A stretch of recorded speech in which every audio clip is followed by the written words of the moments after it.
হরে কৃষ্ণ। তো চাণক্য মুনির বিষয় হয়তো আপনারা অনেকেই জানেন, অনেকেই দেখেছেন এবং শুনেছেন।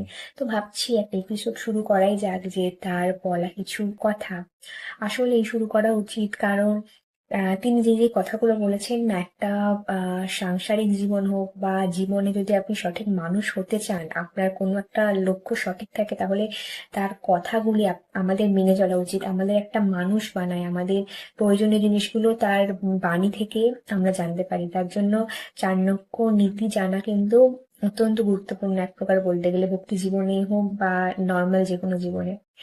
তো তার বলা প্রথম একটি কথা বলি, যে তিনি বলেছেন যে খাবার যতই দামি হোক না কেন, সেটা 1000 টাকারই হোক বা লাখ টাকারই হোক, যদি সেই খাবারটি পচে যায়, সেটি আর মুখে তোলার যোগ্য থাকে না, তখন সেই খাবারটি আমরা কি করি? আমরা ফেলে দিই, স্বাভাবিক।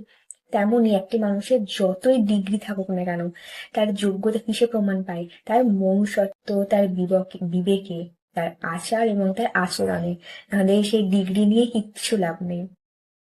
হরে কৃষ্ণ।